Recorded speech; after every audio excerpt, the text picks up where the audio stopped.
안녕하십니까. 전기산업기사 과연도 문제풀이 2과목 전력공학 2009년 2회 문제풀이를 시작하도록 하겠습니다. 여러분 교재 21번부터 보십니다. 21번. 자, 21번 보시면 변압기의 기계적 보호 계정기인 부홀즈 계정기의 설치 위치로 알맞는 것은 그랬습니다. 변압기를 보호한다 그러면 우리가 크게는 이렇게 나누죠. 전기적 보호와 기계적 보호가 있습니다. 전기적 보호로는 가장 대표적인 게 누구예요? 비율. 차동 계정기다. 차동 계정기고요.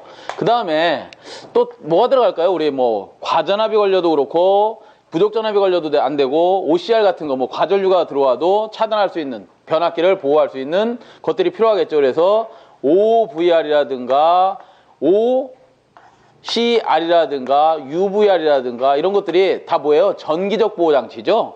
기계적 보호장치를 볼까요? 기계적 보호장치를 본다면 기계적 보호장치에는 뭐가 있는 거예요? 가장 대표적인 게 여러분 지금 시험 문제 나왔던 부홀즈 계전기다. 부홀즈 계전기가 뭐냐? 우리 변압기라는 것들은 변압기는 어떻게 돼 있어요? 이 외통에 뭐가 돼 있어? 철심이 들어가 있고 여기 안에 코일이 이렇게 감겨 있는 거죠. 코일이 감겨 있고 뭘 채워놨어요? 기름을 이렇게 채워놨습니다. 근데 이 기름이 예를 들어서 시간이 지르고 여기서 산화가 되다 보면 뭐 절연이 살짝 파괴되겠죠. 그 절연 파괴 또는 과부하 걸리거나 이럴 때 어떻게 돼요? 절연이 파괴되면서 기름이 뭐 되는 거야? 산화돼 버린단 말이다. 산화가 돼 버리고 나면 뭐가 돼? 걔가 가스가 되죠. 가스. 대표적인 가스가 H2 수소가 되는데 이 수소에 의해서 기름 유면이 내려간다면 뭐가 생기는 거야? 여기에 공기층이 생기죠. 그 공기층이 생기는 것을 방지하려고 여기다 뭐 넣어놨어? 질소주머니를 이렇게 넣었습니다. 질소주머니를 넣어놨는데 이것은 뭐예요? 작은 변압기이고 이 질소주머니도 한계가 있다. 어떤 변압기에선? 대형 변압기에선. 그래서 관으로다 뭐를 연결해놨어요? 이렇게 변압기 큰 거 보시면 그 위에 뭐가 들려있어? 여기에 뭐가 들어가 있어요?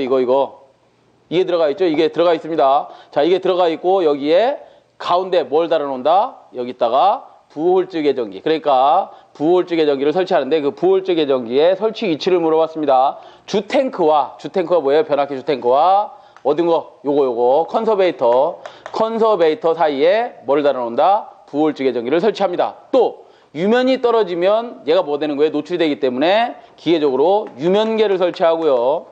유면계를 설치하고 기름의 온도가 올라오면 안 되기 때문에 온도를 측정하는 온도계가 필요하고요. 압력이 떨어지면 안 되기 때문에 방압계가 들어갑니다. 방압계가 들어가고 어떤 고장에 의해서 충격이 되면 기름이 출렁출렁하고 이런 것들이 생깁니다.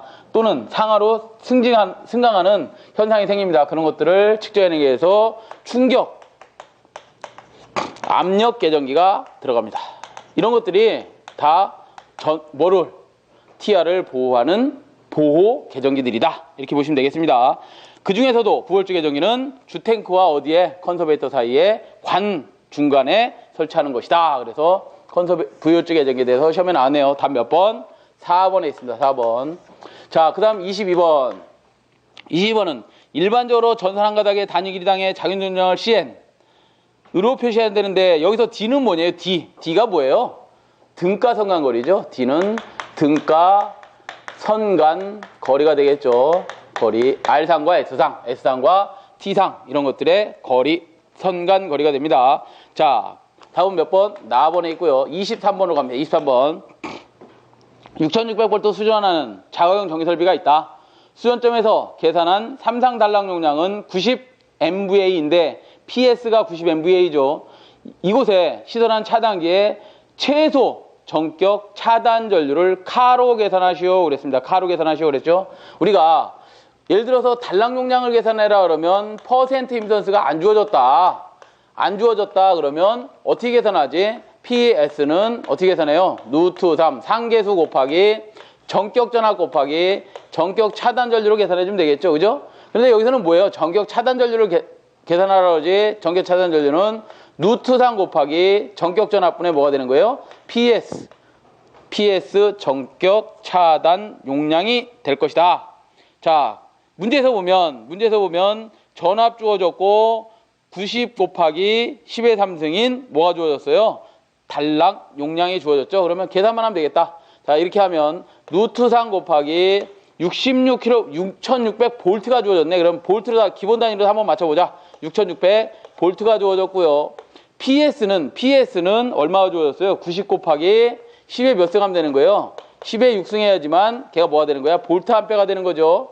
볼트 암페가 됩니다. 그럼 볼트 주어져서 암페가 남을 텐데 우리는 뭐로 계산하라 해서 카로 계산하시오 그랬으니까 카면 10에 몇 승 해줘야 돼? 마이너스 3승 해야지만 몇 카가 나오는 거죠. 몇 카가 나올 것이다. 답 몇 번에 있어요? 7.87카, 8카. 나번에 답이 있네. 그죠? 나번. 우리 풀이에서는 어떻게 해놓은 거야?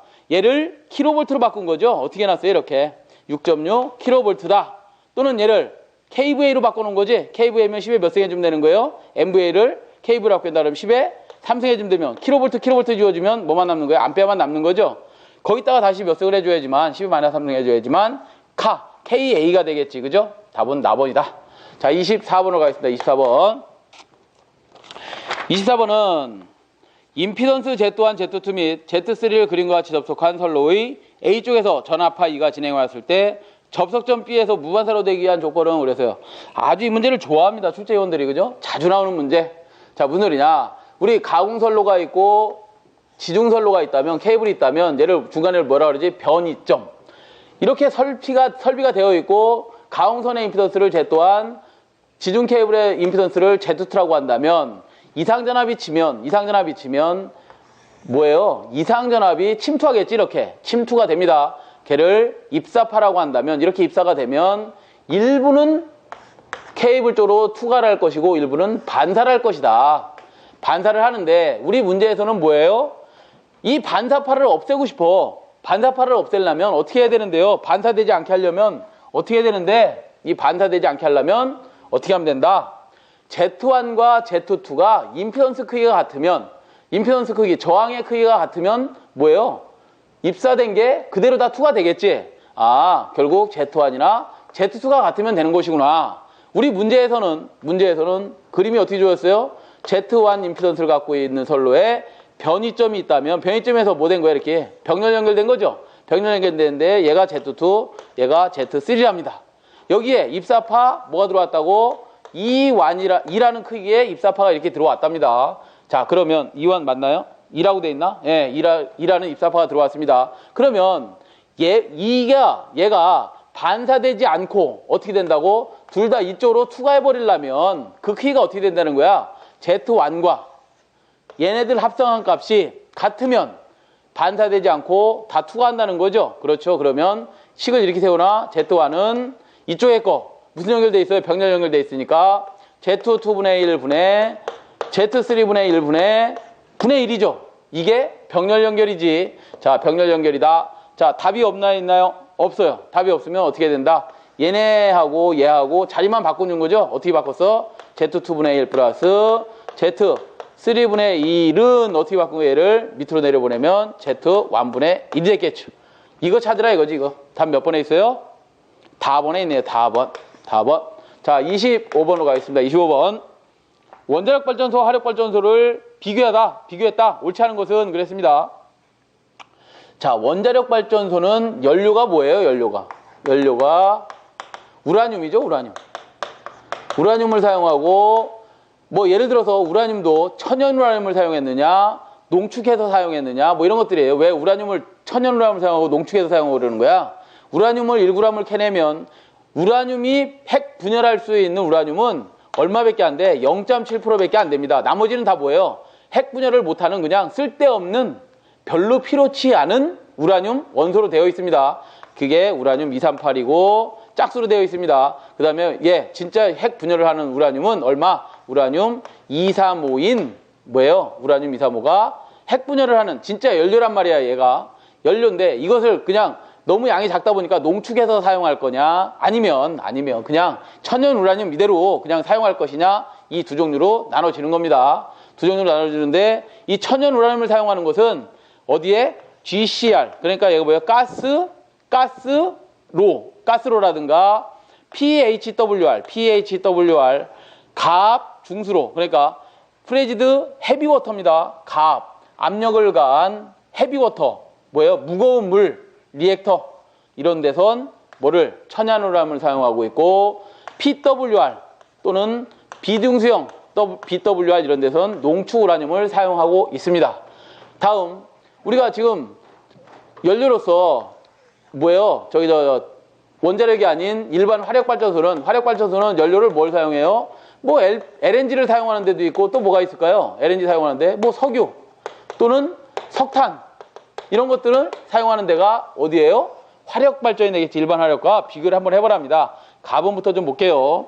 원자력 발전소는 화력 발전소의 보일러 대신 원자로와 열교환기가 사용된다. 원자력 발전소에는 이 보일러 대신 얘는 보일러죠. 보일러가 필요하지만 원자력 발전소는 뭐가 필요한 거야? 보일러 역할을 하는 원자로가 필요하죠.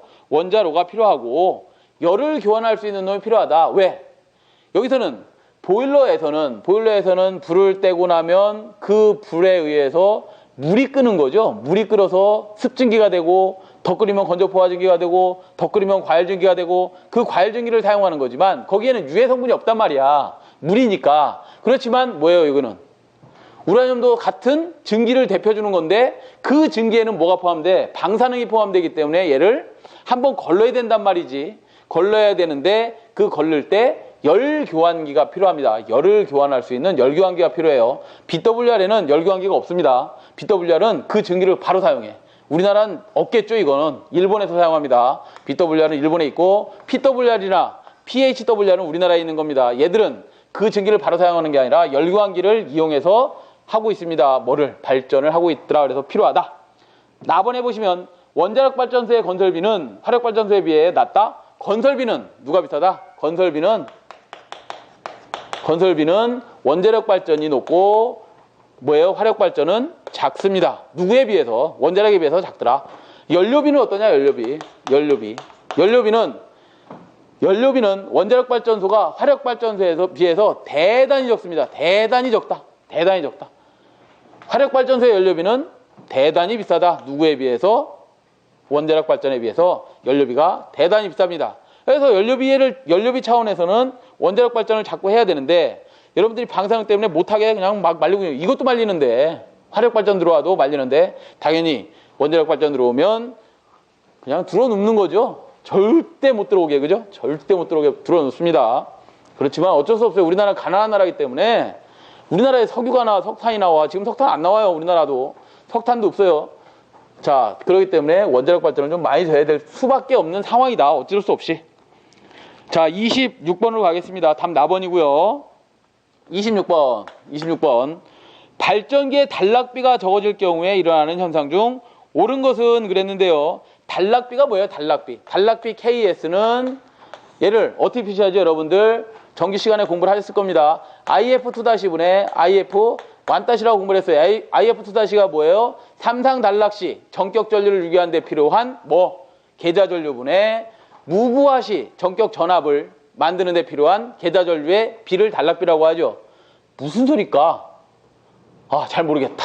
그러면 다시 또 이렇게도 표시해야지.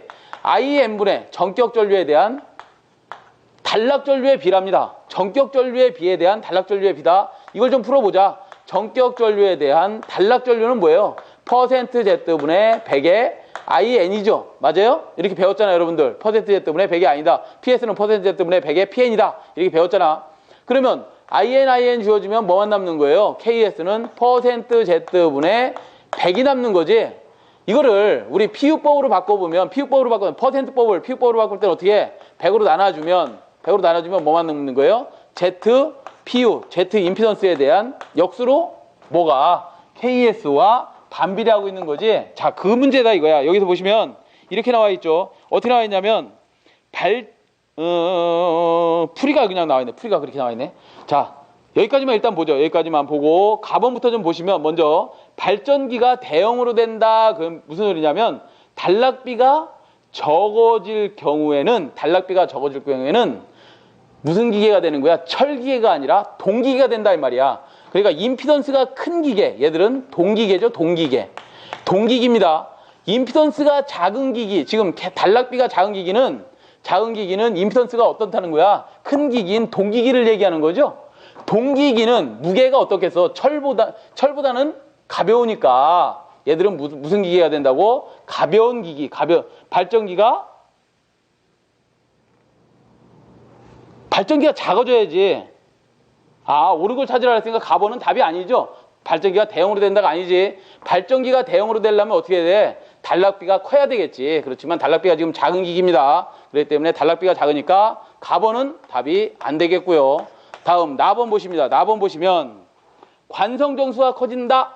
동기기로 갈수록 지금 동기기입니다. 그죠? 왜? 단락비가 작은 발전기니까 동기기로 갈수록 관성이 작아집니다. 여러분들 수차 발전기를 보면 수차 발전기는 철기계죠. 철기계는 보면 그 축이 대단히 큽니다. 대단히 크고 무슨 소리냐면 저기 수압관에서 이렇게 물이 떨어져서 터빈에다가 발전기를 연결해 놨는데 그 발전기의 요 축이 대단히 두껍습니다. 대단히 두꺼워요. 그 왜 터빈 바로 위에다 올려놨기 때문에 이게 길 필요도 없고 두꺼워야 됩니다. 그렇지만 우리 동기기에 가면 화력발전소에 가면 동기기는 그 터빈을 어떻게 해놨냐면 이렇게 예를 들어서 터빈이 여기 있다 그러면 터빈에다가 축을 쭉 연결해서 고압 터빈, 중압 터빈, 그 다음에 발전기 축을 이렇게 연결했는데 이게 약 50m쯤 됩니다. 약 50m쯤 되는데 그 50m쯤 되는 길이가 이 축이 두꺼우면 안 된다 이 말이야. 그래서 얇아요. 결국 이게 뭐야? 관성정수가 커진다는 얘기는 관성정수 D와 축의 두께가 비례하더라 이거예요. 그래서 관성정수가 큰 게 누구라고요? 관성정수가 큰 게 철기계인 수차발전기의 관성정수가 큰 겁니다. 아시겠죠? 그래서 나번도 답이 안 되고요. 다번에 보시면 옳은 것을 찾으라 그랬으니까 전압 변동률이 커진다 그랬는데 우리 전압 변동률이 커지는 거 한번 볼까요? 전압 변동률 입실로는 어떻게 계산하지? 우리 2차 측 전압에 대한 수전단 전압 마이너스 2차 측 전부하 전압 곱하기 100% 이것도 있지만 우리 이런 것도 배웠잖아. 퍼센트 R 코사인 세타 플러스 퍼센트 X라 할까 Q라 할까? 예. 리액턴스 사인 세타도 배웠다. 얘들은 다 뭐예요? 얘들은 임피던스잖아. 퍼센트 임피던스의 크기야. 이 크기가 어떻다는 거야? 단락비가 적을 때는 당연히 크다는 거지. 단락비가 적을 때는 임피던스가 코일이 많다는 거 아니야. 임피던스가 많이 감겨 있다. 임피던스가 크다. 그러면 전압 변동도 어떻게 된다? 커지는 거지. 같이 비례하는 관계 있으니까. 자, 그러면 답은 다번이 되겠네. 다번이 답이 되죠. 좋습니다. 퍼센트 임피던스가 크다. 그럼 전압 변동이 커질 것이다. 만약에 이게 철기계로 간다 그러면 임피던스가 어떻다는 거야? 작다는 거지. 임피던스가 작다는 얘기는 전압 변동도 작다는 얘기죠. 어느 기계에서? 수차 발전기인 철기계에서. 다음 4번에 보시면 안정도가 향상된다 그랬는데 안정도가 향상되더라. 자, 그 정도 받으시면 될 것 같고요. 답은 다번이네요. 다번. 자, 27번으로 가겠습니다. 27번. 발전기의 27번. 일반적인 경우 그 값이 1 이상인 것은 그랬는데 여러분들 어떻게 배웠어요? 부등률은 뭐예요? 합성한 최대 전력. 최대 전력에 대한 뭐예요? 각수요 최대 전력의 합이죠. 부등률의 의미가 뭐야? 변압기 용량, 합성한 최대 전력을 조금이라도 줄여서 어떻게 하려고 그러는 거야? 변압기 크기를 작게 하려고 그러는 거지? 무슨 의미예요? 변압기가 있습니다. 여기에 부하들이 이렇게 있답니다. 부하들이 있는데 이 부하 간에는 A부하, B부하 간에는 C부하 간에는 동시에 이것들이 기동하고 동시에 끄고 이런 것들이 아니라 얘가 예를 들어서 100kW, 얘가 100kW, 얘가 100kW일 때 얘들이 동시에 걸리지 않기 때문에 변압기를 300kW짜리에 맞게 변압기를 선정할 필요가 없더라 이거지. 어떻게 하면 되는 거야? 얘들에 맞게 수용률에 맞게 변압기의 크기를 결정해도 된다. 약 200 정도만 나도 된다. 그러면 어떤 것 때문에 얘네들이 동시에 기동을 안 하고 동시에 사용 안 하니까 안 할 거니까 여러분들 집에 A집, B집, C집이 옆에 쭉 나란히 사는데 같이 동시에 전등 켜고 동시에 끄고 이러지 않잖아요. 그죠? 그러면 변압기 용량을 줄이기 위해서 어떻게 하는 거야? 부하 간에 부등률이라는 걸 줍니다. 근데 예를 들어서 이걸 갖다 나눠서 이 합계에다가 나눠서 변압기 용량을 결정해야 되는데 그 키를 0.1, 0.9, 0.8 이렇게 할 수는 없잖아. 크게 해줘야지만 변압기 용량이 작아지는 거죠. 왜? 변압기 합성 최대 용량은 부등률분에 뭐 한다고? 얘 킬로와트를 작게 해주려고 그러는 거 아니야. 그렇기 때문에 어떻게 한다고? 나눠줘야 한다. 고로 부등률은 뭐보다 커야 된다? 항상 1보다 크거나 같아야 된다 이 말이죠. 네. 부등률은 1보다 크거나 같다. 다음 몇 번? 라번. 28번. 정사각형으로 배치되어 있답니다. 정사각형 배치. 전선이 정사각형으로 배치된 사도체 송전선이 있다. 이 도체의 반지름이 1cm이고 한 변의 길이가 32cm일 때 소도체의 기하학적 평균 거리를 구하시오. 그랬습니다. 기하학적 평균 거리. 하나, 둘, 셋, 네 개가 이렇게 사도체로 되어 있답니다. 정사각형 배치되어 있는데 여기에 반지름을 얼마라고 했어요? 1cm라고 해서 반지름을, 여기 반지름을 R이라고 하자. 우리는 반지름을 R이라고, 소도체 간의 거리를 S라고 하자. S. 여기 S라고 합니다. S라고 했다. 이때 뭘 구하라 그랬어요? 등가 뭘 구하라고? 기하학적 평균거리. 기하학적 평균거리를 구해라 그랬으면 기하학적 평균거리는 예를 들어서 뭐 여기 우리 풀이에서 보듯이 SE라고 표시한다면 SE는 어떻게 계산하는 것이냐? 자, 볼까요? 여기에서 여기 거리 하나 S, S, S, S가 있죠? 그럼 몇 개야? 네 개가 S, S, S, S가 네 개 있고 그 다음 요거 대각선 길이는 어떻게 되는 거예요? 루트 2S가 되지? 여기만 있는 게 아니라 여기도 대각선 길이가 있지. 그러면 루트 2S, 루트 2S가 되나요? 맞아요? 자, 그러면 얘들이 S가 몇 개 있어? 6개 있으니까 6승분의 이걸 곱해주면 이렇게 되겠네. 루트 어떻게 되는 거야? 뭐만 남지? 6승분의 루트 2 이거 곱해줘. 루트 2 곱해주면 뭐만 남는 거야? 얘가 2가 되는 거지. 2. 얘들이 2가 되잖아. 2만 남고 나머지 6승근 취한 S들은 밖으로 빠져나올 수 있는 거죠. 그래서 어떻게 된다? 등가 기하학적 평균거리 SE라고 한다면 SE는 6승근의 루트 2S로 표시할 수 있더라. 다음 몇 번에 있어요? 뭐야 이게? 이렇게 해놨네. S가 얼마래요? 등가 성간거리가 얼마? 한 변의 길이가 32cm랍니다. 그러면 32cm에다가 어떻게 한 거야? 6승근이 빠져나면 2의 몇 분의 몇 승이 되는 거야? 2의 6분의 1승이 되는 거죠? 네. 몇 번에 있어요? 라번의 답이네, 라번. 네, 깜짝 놀랐습니다. 숫자가 들어가 있네요. 자, 29번. 자, 29번은 전력계통의 안정도 향상대체로 옳지 않은 것은 찾으시오. 옳지 않은 거. 안정도 향상대체. 안정도가 뭐야? 부하가 급변하거나 계통이 어떤 고장이 발생하더라도 발전기와 부하가 안정하게 동기를 유지하면서 운전하는 정도를 안정도라고 하죠. 안정도라고 합니다. 그 안정도 향상 대책이 필요하답니다. 향상 대책이 아닌 것은 그랬는데 옳지 않은 것을 찾으시오 그랬는데 크게는 이렇게 보시면 됩니다. 안정도 향상 대책은 리액턴스를 작게 해줘야 하고 전력을 평형시켜 해줘야 되고 전압을 평형시켜 줘야 되고 고장이 생긴다면 고장을 신속 제거해 줘야 되겠죠. 고장 신속 제거해 주면 되는 거죠. 그러면 X를 작게 하는 방법은 또 뭐가 있는 것이냐? 여러분 풀이에 이렇게 나와 있나요? 자세하게는 안 나왔네요. X를 방지하는 방법은, X를 작게 하는 방법은 뭐 변압기라든가 기기의 발전기라든가 기기의 X값을 작게 해주면 되는 거죠. 전력을 평형시키려면, 안정시키려면 어떻게 해야 된다 그랬어요? 거기에도 나와 있네. 전력 평형을 하려면 어떻게 하느냐? 출력의 불평형을 적게 해라. 그래서 우리가 시스템 댐핑 레지스터라는 걸 설치합니다. 시스템 댐핑 레지스터를 설치하고 이런 것들을 설치해서 전력을 평형시켜라. 무슨 소리냐? 예를 들어서 발전기가 있습니다. 발전기가 있고 부하를 잘 쓰고 있다가 이 부하가 하나가 탈락이 됐어. 그럼 발전단 측에서 뭘 달아주라는 거야? 여기다가 시스템 댐핑 레지스터라 해서 저항을 이렇게 설치해주라 이 말이야. 저항, 부하가 끊어졌어? 나 가속할래. 왜? 출력을 100을 내고 있었는데 너 50밖에 안 써? 그러면 어떻게 돼? 남는 출력만큼 난 가속할래 이거잖아. 그만큼 뭐 하겠다는 거야. 스위치를 투입해서 저항을 달아주면 부하 역할을 해주면 된다 이거지. 그게 시스템 댐핑 레지스터입니다. 이런 것들 설치해서 전력을 평형시켜주고 그 다음에 전압 안정은 뭐로 나와 있어요? 풀이를 좀 참고하시면 속여자 방식을 채용하고 계통을 연기하고 중간조상 방식을 설치한 겁니다. 전압 조정은 뭘로 해요? 발전단에서 AVR 갖고 하는데 AVR을 초속력을 하겠다는 거야. 빠르게 동작할 수 있는 초속 여자 방식을 사용하고 그 다음에 뭐 한다고? 전원단이 양쪽에 있다면 그 전원단 중간에 중간 조상기가 뭐예요? 조상 설비가 조상기를 설치하고 뭐 등등 이런 방법을 취하겠다. 고장을 빨리 신속 제거하려면 어떻게 한다? 어떻게 하면 되는 거예요? 얘들은 고속도 개전기 사용하면 되지. 고속도 개전하고 고속도 차단하면 되는 거 아니에요? 그죠? 고속도 12 사용하면 되는 거 아니야? 아시겠죠? 이런 것들이 세부적인 대책이 될 것이다. 결국은 뭐야? 리액턴스를 작게 하고 전력을 평형시키고 전압을 평형시키고 고장을 빨리 제거하면 되는 것이다. 이게 대책인데 옳지 않은 것을 찾으랍니다. 가번부터 보시면 리액턴스를 낮게 한다. 맞고요.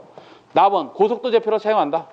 지락전류를 크게 하기 위하여 지락전류를 크게 하면 당연히 안정도가 안 좋은데 무슨 안정도 그게 향상 대책이야. 직접 접지만 채운다. 직접 접지가 안정도가 가장 안 좋죠. 안정도가 가장 좋은 것은 뭐예요? 소리액터 접지다. 그래 답은 몇 번? 4번이 되네. 4번.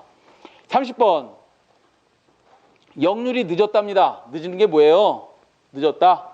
뒤졌다. 지상이다 이거죠. 지상 80%다. CKV의 부하를 가지는 주상변압 기차 측에 2차 측에 EKVA 전력용 콘덴서를 접속하면 주상변압기에 걸리는 부하는 몇 KVA가 되겠는가? 그래서 부하를 KVA로다 표시를 하라고 했네요. 결국 뭘 구하라는 거야? 피상전력을 구하라는 거지. 자, 이런 거죠. 이 30번은 이렇게 변압기가 얼마짜리가 있느냐? 10kVA짜리가 있답니다. 변압기가 얼마짜리가 있다? 피상전력이 10kVA짜리가 있습니다. 피상분이.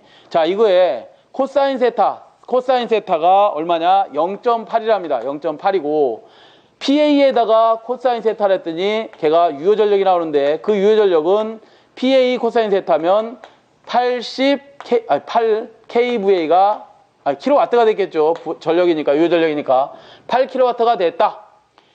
자, 이렇게 되어 있는데 여기다가 어떤 역류를 개선해서 콘덴서를 달기 위해서 콘덴서를 달아서 역류를 개선하려고 콘덴서를 2kVA짜리를 설치했답니다. 그러면 피상전력은 어떻게 되겠는가? 이거 물어본 거죠. 자, 그럼 무슨 소리냐 이게. 우리가 새로운 피상전력, 역류를 개선해서의 새로운 피상전력을 구하려면 피상전력은 어떻게 계산해요? PA라고 한다면 유효전력에다가 뭘 플러스하는 거야? 제2의 Q, 무효전력의 크기를 계산해주면 되는 거지. 이거를 어떻게 하는 거야? 크기를 구하려면 루트 유효전력의 자승 플러스 무효전력의 자승 해주면 되는데 이 무효분을 계산하기 위해서 2kVA짜리를 다뤘대야. 그러면 무슨 얘기야? 원래 그 Q값은 2kVA 달기 전에는 그 Q값이 얼마였다는 거예요? Q값이 P에다가 탄젠 세타로 구해보면 P가 8kW에다가 코사인 세타 완이 얼마야? 0.8분의 0.6로 계산하면 얘가 얼마냐? 6kVA 있답니다. 6kVA 맞나요? 6kVA였어요. 6kVA였는데 여기다가 얼마짜리 달았다고? 2kVA짜리를 달았답니다. 뭐를? 콘덴서를. 그래서 역류를 개선해서 사용하고 싶대. 자, 그러면 6kVA니까 2kVA를 빼면 무효분이 얼마가 되는 거예요? 4kVA가 됐겠지? 4kVA가 됩니다. 맞아요? 자, 무효분이 원래는 6kVA였다. 역류를 개선해서 변압기 용량을 더 키우기 위해서 변압기에다 더 많은 부하를 걸기 싶어서 뭘 했다는 거야? 여기다가 2kVA짜리 콘덴서를 달아가지고 무효분을 좀 줄이려고 한다. 그러면 얼마가 되냐? 4kVA가 될 것이다. 이때 뭘 구하라고? 피상전력을 구해라 그러면 루트 유효전력은 얼마? 유효전력은 8이 되나요? 왜 8이 되는 거야? 유효전력은 변하지 않았지. 8의 자승 플러스 얘는 얼마로 되는 거야? 원래 6이었는데 2kVA짜리 설치하면서 4가 된 거잖아. 이거에 자승하면 4의 자승이 되는 거지. 이거에 자승하면 값이 얼마냐? 8.94 kVA가 되더라 이 말이에요. 그래서 자, 무슨 소리냐? 예를 들어서 10kVA짜리 피상전력을 소비하는 게 있었는데 요걸 설치하다 보니까 이제 피상전력을 얼마만 소비한다고? 8.94만 소비하게 되더라 이거죠. 그만큼 뭐를 더 걸 수 있는 거야? 1.06만큼 뭐를 더 걸 수 있다? 부하를 역률에 곱해서 더 걸 수 있더라 이런 의미죠. 그래서 답은 몇 번? 답은 약 9가 되네요. 약 9. 답은 4번이네요. 4번. 자, 31번으로 가겠습니다. 31번. 전격 용량이 2만 kVA 임피던스 8%인 삼상변압기가 2차 측에 삼상 단락되었다. 단락 용량을 구하시오. 그래서 자, 단락 용량 PS를 계산해라. 퍼센트 임피던스가 주어졌으면 이 공식을 써라.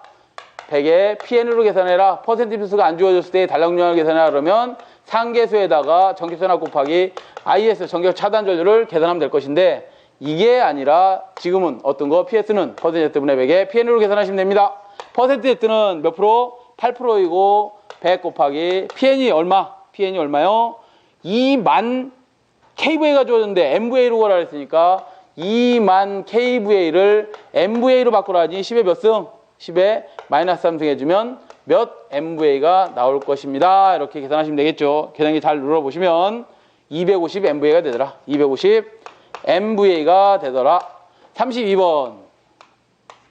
변류기 개방 시 2차 측을 단락하는 이유가 뭐냐요? 변류기는 32번은 이쪽으로 가겠습니다. 32번은 변류기를 CT라고 그러죠. 변류기. 커런트 트랜스포머. 자, 변류하는 게 뭐예요? 대전류를 소전류로 변류하는 게 변류기죠. PT는 뭐예요? PT는 고전압을 뭐로? 저전압으로 만드는 거죠. 고전압을 저전압으로 만드는 겁니다. 이거 왜 만드는 거야? 이거. 대전류를 왜 소전류로 변류하고 고전압을 저전압으로 변성하는 거예요? 왜 하는 거야? 우리 345나 765 또는 154kV 1차 측에 높은 전압이 떠 있는데 거기다가 계기를 하나 단다고 전압을 재보려고 계기를 달면 만약에 변압기가 가로 세로 뭐 한 10m, 5m씩은 된다. 그 크기가 그러면 계기도 얼마나 해야 되는 거야? 그 정도는 돼야지만 34만 5천 볼트를 받아서 측정을 할 거 아니야. 아, 이거 34만 5천 볼트 뜹니다. 그럼 돈이 얼마야? 그렇기 때문에 큰 전압을 저전압으로 변성해서 여기다 몇 볼트짜리 110볼트로 다 변성해서 여기다 전압계 달아가지고 이거 건수비에 따라서 전압은 몇 볼트 걸려 있구나. 그러면 그 건수비에 따라서 곱하기 건수비만 곱해주면 1차 측에 전압이 몇 볼트 뜨는구나. 이걸 알 수 있는 거죠. 그렇지? 만약에 CT도 그렇다 이 말이야. 그런데 얘네들은 보수 점검을 하고 싶어. 보수 점검을 할 때 어떻게 해야 되느냐? CT는 무조건 뭐 해야 된다? 단락해야 됩니다. 단락해놓고 점검을 해라 이 말이야. CT 2차 측이 선로가 있으면 CT가 이렇게 생겼다 그러면 코일이 있을 거 아니야? CT 2차 측을 점검하고 싶어. CT를 한번 검사해보고 싶어. 그러면 2차 측을 무조건 단락하고 점검하라 이거야. PT는 어떻게 하라고요? PT가 있다면 2차 측을 어떻게 하고 무조건 개방해놓고 점검해라 이거야. 그러면 만약에 문제에서는 이거죠. 변류기 CT를 만약에 예를 들어서 이게 개방이 되면 어떻게 되는데? 이거 물어보는 거지. 개방이 됐을 때 어떻게 되는데? 변류기는 이렇게 설치합니다. 선로가 있다면 K측이 있다면 선로의 한쪽에 직렬로 뭐 굵은 전선이겠죠. 1차 측 전선이니까 굵은 전선을 이렇게 통과를 시킵니다. 2차 측을 보면 변류기 2차 측을 보면 뭐가 있냐면 코일이 또 감겨 있는데 코일이 잔뜩 감겨 있습니다. 이렇게 잔뜩 감겨서 2차 측을 이렇게 구성하고 있는데 2차 측을 개방을 한번 해보자. 개방을 하면 어떤 현상이 벌어지는지 볼까요? 자, 1차 측에 전류가 흐르면 암페어의 오른나사 법칙에서 뭐가 생기지? 자속 파이가 흐르겠죠. 자속 파이가 흐르면 자속 파이에 의해서 암페어의 또 오른나사 법칙에 의해서 이쪽에 뭐 걸러? 전류가 흐르겠지. 전류가 흐르는데 코일 양이 많다 보니 I는 뭐가 되겠어요? 만약에 여기에 부하가 걸려 있다면 I는 Z분의 2일 거 아니야. Z분의 전압입니다. 코일 양이 많다 보니 전류값은 얼마야? 대단히 작겠지. 그럼 2차 측에는 몇 암페어 미만이 흐르고 있어? 지금 5암페어 미만이 흐르고 있는데 예를 들어서 얘가 개방이 돼버리면 어떤 현상이 생기느냐. 이 자속 파이가 유기되면서 2차 측으로 전류 흘러 못 흘러요. 당연히 개방됐으니까 전류가 못 흐를 거 아니야. 그럼 자속 파이가 뭐 하면서 이 코일과 세개하면서 그 크기가 대단히 커지겠지. 그러면 전압이 계속 유기전력이 만들어질 텐데 유기전력이 1차와 2차 코일을 세개하면서 유기전압이 만들어지는데 그 전압은 어떻게 돼요? K파이 N이더라. 이 N이 커지면 전압이 커지는 거 아니야. 전압이 커지면 뭐야? 결국 얘는 절연이 파괴되겠지. 전압이 커지면서 뭐 된다고? 개방되면 절연이 파괴돼 버립니다. 아시겠죠? 그래서 얘는 항상 단락이 돼 있어야지만 코일량이 많기 때문에 미수한 전류가 흐르더라도 관계없더라 이거야. 그래서 점검할 때 단락 확 시킵니다. 이렇게 단자가 풀려 있어도 안 돼. 그렇기 때문에 가끔 단자도 조여주고 이렇게 해야 됩니다. 왜? 개방돼 버리면 어떻게 된다 그랬어? 절연 파괴된다 그랬잖아. 그죠? 그래서 절연이 파괴되더라. 답 몇 번에 있어요? 가번 2차 측 절연 보호를 위하여 뭐 해야 된다고? 단락을 무조건 해야 된다 이 말이야. 다 가번. 자, 33번. 우리 PT는 어떻게 해야 되는 거야? 무조건 개방하고 해야 됩니다. 나중에 PT 시험 문제가 나오면 설명을 다시 드리기로 하고. 송전선의 안정도 향상 대책이 아닌 것은 그랬는데요. 우리 안정도 문제가 안 나왔었나요? 안정도 문제가 두 문제 나올 리는 없겠죠. 그죠? 안정도 문제가 두 문제 나올 리는 없겠다. 33번은 안정도를 향상시키려면 어떻게 해야 되느냐? 기기의 X값을 작게 해줘야 합니다. 기기의 뭐? 평형을 시켜야 됩니다. 전력을 평형시키고 전압을 평형시키고 고장이 생겼다면 고장을 신속하게 제거해 줘야 됩니다. 신속 차단해야 되는 거죠. 이게 기본이야, 기본. X값을 저감하려면 어떻게 하느냐. 발전기라든가 변압기에 X값을 작게 하려면 리액턴스를 작게 해주면 되는 거죠. 코일량을 적게 해주면 되는 거지. 자, 그 다음에 전력을 안정화시킨다는 얘기는 전력을 안정시키려면 어떻게 해야 돼? 전력을 안정시키려면 예를 들어서 이런 거지. 전원이 있다. 부하를 쓰고 있었는데 이게 발전기죠. 발전기가 있고 부하를 쓰고 있었는데 부하가 하나가 탈락이 됐어. 고장이 났어. 떨어져 나갔어. 그러면 얘가 출력을 100을 주고 있었다. 갑자기 50밖에 안 쓴다. 나 50밖에 안 쓸래. 그러면 발전기 뭐 하겠어? 가속하겠죠. 이 부하만큼 발전기 측에 뭘 달아주면 되는 거야? 코일, 그냥 저항을 소비할 수 있는 저항을 달아주면 되는 거 아니에요. 그죠? 이걸 우리는 시스템 댐핑 네스트라고 합니다. 이렇게 설치해줘서 전력을 안정시키고 전압을 안정시킨다 그러면 AVR 갖고 전압 조정하죠. 근데 빠르게 초속 여작을 채택하든지 중간 조상 방식, 조상기를 설치하든지 전압을 안정화시키고 뭐 이런 조치를 취해라. 그 다음에 고장 신속 차단은 뭐예요? 빨리 측정하고 빨리 제거하면 되는 거잖아요. 그죠? 고속도, 고속 차단기 설치하면 되는 거죠. 고속계 전기 설치하면 되고, 그죠? 이런 것들이 전압 안정하다. 그래서 가번부터 보시면 병행 다해선 복도제 방식을 채용한다 그러면 병행, 연계 이렇게 해놓으면 뭐가 돼요? X값이 어떻게 돼? 작아지잖아. 우리 이런 거 배웠을 거예요. 아마 사전 정도에서 1회선을 2회선으로 하면 임피던스는 어떻게 돼? 반으로 줄어들죠? 복도체로 하면 X값이 연계하면 작아지더라. X값이 작아지는 대책이네요. 그 다음 나번에 보시면 AVR을 설치하는데 소공 여자 방식을 채용해라. 그 다음에 답번에 보시면 계통의 리액턴스를 증가하라는 게 아니죠. 답은 몇 번이 되겠어? 4번이 답이 되겠네. 그죠? 자, 34번으로 갑니다. 34번은 중성점 직접 접지에 밑줄, 직접 접지. 직접 접지되어 있다. 6600V 삼상 발전기에 한 단자가 접지되었을 경우 예산되는 지락전류의 크기를 구하시오 그랬어요.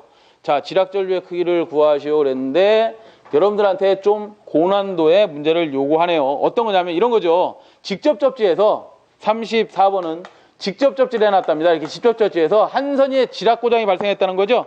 한 상이 접지되었다. 지락 고장이 발생했다 이 말이지. 그 지락 고장이 발생을 하면 지락점을 통해서 직접 접지점을 통해서 그 지락 전류가 원리 통하는 거야. 이 지락 전류가 변압기에 영향을 줄 텐데 변압기에 영향을 줄 것인데 그 크기는 얼마냐? 3I0입니다.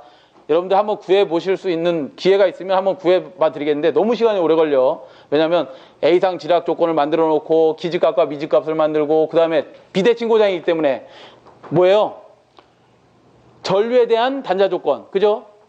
그 다음에 전압에 대한 단자 조건을 알고 뭐야? 발전기 기본식을 대입해서 A상에 흐르는 지락 전류를 계산해내야 되기 때문에 그냥 이렇게 외우시자.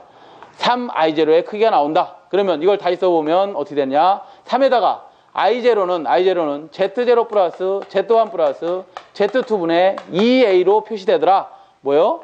영상 전류는 Z0, Z1, Z2분의 2A가 되더라. 그러면 이것을 다시 써보면 3배에다가 우리 문제에 대입하면 영상분 임피던스가 얼마 주어졌어요? 0.2 플러스 J의 0.6, 0.2 플러스 J의 0.6이 주어졌어요. 그죠? 플러스 Z1이 주어졌는데요. 그리고 Z2가 주어졌는데 만약에 Z1만 주어지고 Z2가 안 주어졌다 그러면 우리 선로에서는 Z1과 Z2는 크기가 같다고 봅니다. 같다고 봐서 2 곱하기 이렇게 나가면 되는데 둘 다 주어졌으니 그대로 다 적용을 하면 되겠죠. Z1 플러스 Z2다. Z1은 얼마 주어졌어요? 0.1 플러스 J의 0.1 플러스 J의 4.5 플러스 0.5 플러스 J의 1.4가 되나요? 1.4 분의 전압이 얼마 주어진 거예요? 얘 무슨 전압이라서 방금 전에 상전압이라고 제가 말씀드렸었죠. 그러면 성간전압이 주어진 거지 우리가 직접 쳤을 땐 6600V 공칭전압, 성간전압 말이 없다면 아시겠죠? 성간전압이 주어진 겁니다. 그 성간전압 6600V를 어떻게 하라는 거야? 루트 3배로 나눠줘야지만 상전압이 되는 거죠. 이걸 다 계산기 누르려는데 한참 걸리겠다. 그죠? 이걸 다 계산기로 누를 줄 알아야 돼. 여러분들이 복소수 계산도 자꾸 해보셔야 됩니다. 그래서 답을 보시면 1745A가 나오더라. 1745A가 나옵니다. 계산기를 바로 누르시면 되지 이걸 갖다가 또 환산해 놓고 뭐 어떻게 할 시간적인 여유가 없는 거죠. 이렇게 하셔도 됩니다. 실수대로 더하고 허수대로 더해서 뭐 계산을 하셔도 관계는 없겠다. 그래서 답은 몇 번? 4번. 자, 35번으로 가겠습니다. 35번. 35번은 중성점 직접 접지 방식 중 중성접 접지 방식 중 비접지 방식을 물어본 거죠. 직접 접지 방식과 비교해봐라. 옳지 않은 것을 찾으라. 직접 접지 방식을과 비교 한번 해봐라. 비접지 방식을. 그러면 답원부터 보시면 지락전류가 적다. 맞습니다. 비접지는 지락전류가 작습니다. 뭐에 비해서? 직접 접지에 비해서 비접지는 지락전류가 작은데 그 지락전류는 어떻게 된다? 직접 접지에서는 3I0이고 비접지에서는 루트 3 오메가 C V의 V더라. 자, 여기서 C가 뭐다? 마이크로페러파 킬로미터이기 때문에 10의 마이너스 6승 값이다. 대단히 적다. 누구보다? 직접 접지보다. 그 다음 보호개전기 동작이 확실하다. 보호개전기 측에서 한번 볼까요? 보호개전기 측면에서 보면 보호개전기는 뭘 갖고 동작하는 거야? OCR이라든가 OCGR이 동작하는 거죠. 그것들은 뭐야? 3I0 지락전류가 크면 보호개전기 적용이 용이하고 지락전류가 워낙 작기 때문에 보호개전기 적용이 거의 불가능하죠. 얘는 불가능하다. 답은 그럼 나번이 되겠네 일단. 그죠? 그 다음 일선지락시 통신선 유도장애가 적다. 일선지락시 비접지 방식은 직접 접지에 비해서 지락전류가 작기 때문에 통신선의 유도장애도 적습니다. 누구에 비해서? 직접 접지에 비해서 유도장애가 대단히 얘는 크다. 얼마나 큰 거야? EM은 J의 오메가 M L의 3I0만큼 유도전류가 뜨죠? 유도전압에 의해서 유도전압이 통신선에 뜨더라. 그래서 유도는 누가? 당연히 직접 접지가 훨씬 더 크게 나타난다. 그 다음 4번에 보시면 과도한 정도가 크다. 과도한 정도는 얘 지락전류 자체가 저역률의 대전류이기 때문에 안정도가 얘는 직접 접지는 별로 좋지 않습니다. 그렇지만 비접지는 안정도가 크다 그랬어요. 그래서 답은 몇 번? 나번. 잘 비교해 보시기 바라겠고요. 36번으로 갑니다. 수전 설비의 운영에 있어서 인터록으로 설명으로 옳은 것은 그랬는데 차단기와 단로기의 얘기입니다. 이 단로기는 소호장치가 없다. 소호장치가 뭐예요? 아크를 소멸해내는 장치가 없는 이 단로기와 DS라고 하죠. DS와 CB와의 관계를 물어봤습니다. 여기에 만약 부하가 있다면 CB 2차 측에 부하가 있다면 CB가 열려 있어야지만 얘는 뭐 할 수 있다? 개방과 폐로할 수 있는 겁니다. 만약에 CB가 닫혀 있을 때 개방과 폐로를 하면 아크에 의해서 누가 손해를 본다? 조작자가 인명의 피해를 반드시 봅니다. 그렇기 때문에 CB가 열려 있을 때만 뭘 한다? DS를 온오프 할 수 있는 게 되겠다. 그래서 가번해 보시면 차단기가 열려 있어야만 단로기를 닫을 수도 있고 열 수도 있다. 답은 가번이 되겠네요. 37번. 불평형 부하에서 역률은 어떻게 표현되는가 그랬어요. 불평형 부하에서 역률은 어떻게 표현되냐? 불평형 부하에서 역률은 어떻게 표현되는가 그랬습니다. 자, 역률이라는 것은 우리 삼각형을 좀 그려보면 37번은 이런 거죠. 피상전력이 변압기 용량이 kVA라면 여기 역률에 대해서 역률이 0.8 정도나 뭐 0.7, 0.6이 됐다. 그거에 대해서 유효전력은 어떻게 나타내? P 킬로와트는 유효전력은 PA, VI 코사인 세타가 되지. 코사인 세타가 되더라. 결국 코사인 세타를 물어봤으니까 코사인 세타는 뭐분의 뭐가 되는 거예요? 코사인 세타를 다시 역으로 빼내면 PA, 피상전력에 대한 유효전력의 B가 되는 거지.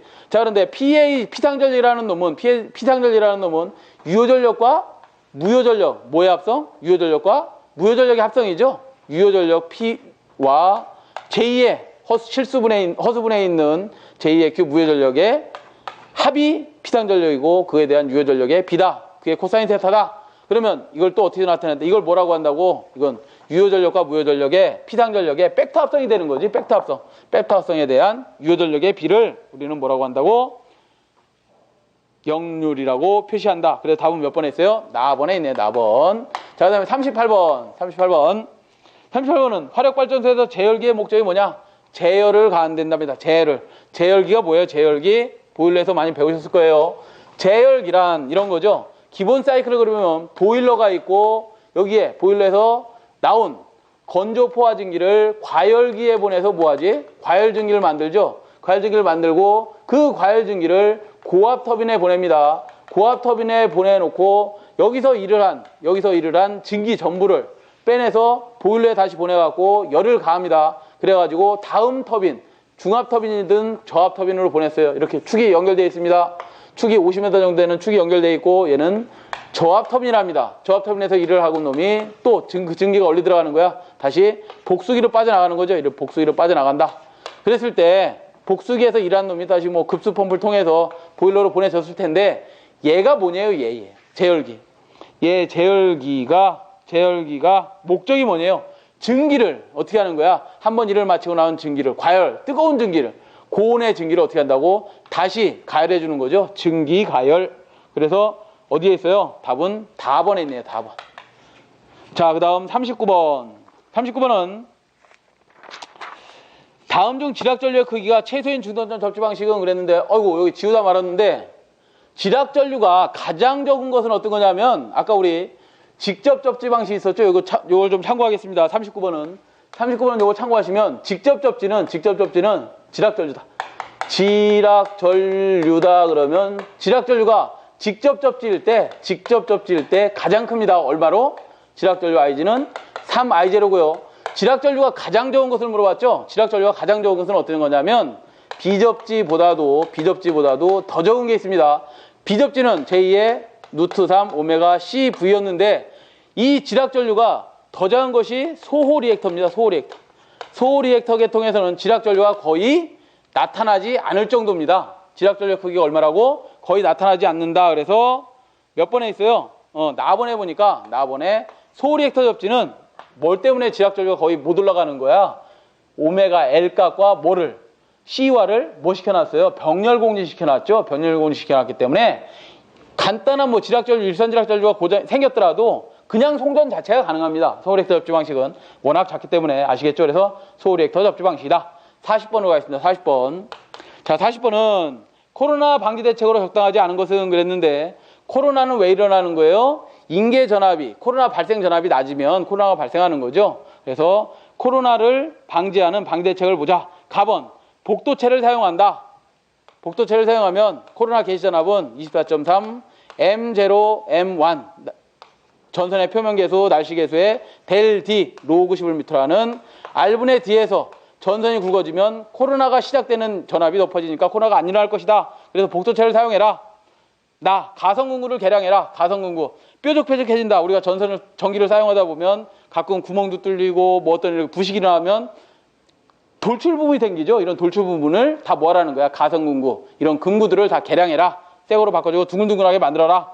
이게 가성근구를 개량하는 것이고요. 다음은 전선에 단도체를 사용한다면 전선의 바깥지름을 크게 해라. 그러면 코로나가 일어나지 않을 것이다. 라번의 표현은 성간거리를 감소시킨다. 이거는 답이 될 수 없다. 그래서 40번에 몇 번? 답이 라번이 되겠네요. 코로나 방지 대책은 몇 가지 있는가? 복도체, 가성근구, 전선의 바깥지름을 크게 하는 거 이렇게 있는 거죠. 예, 이렇게 해서 2009년 2회 전기산업기사 2과목 전력공학 관련도 문제 풀이를 마치도록 하겠습니다. 수고하셨습니다.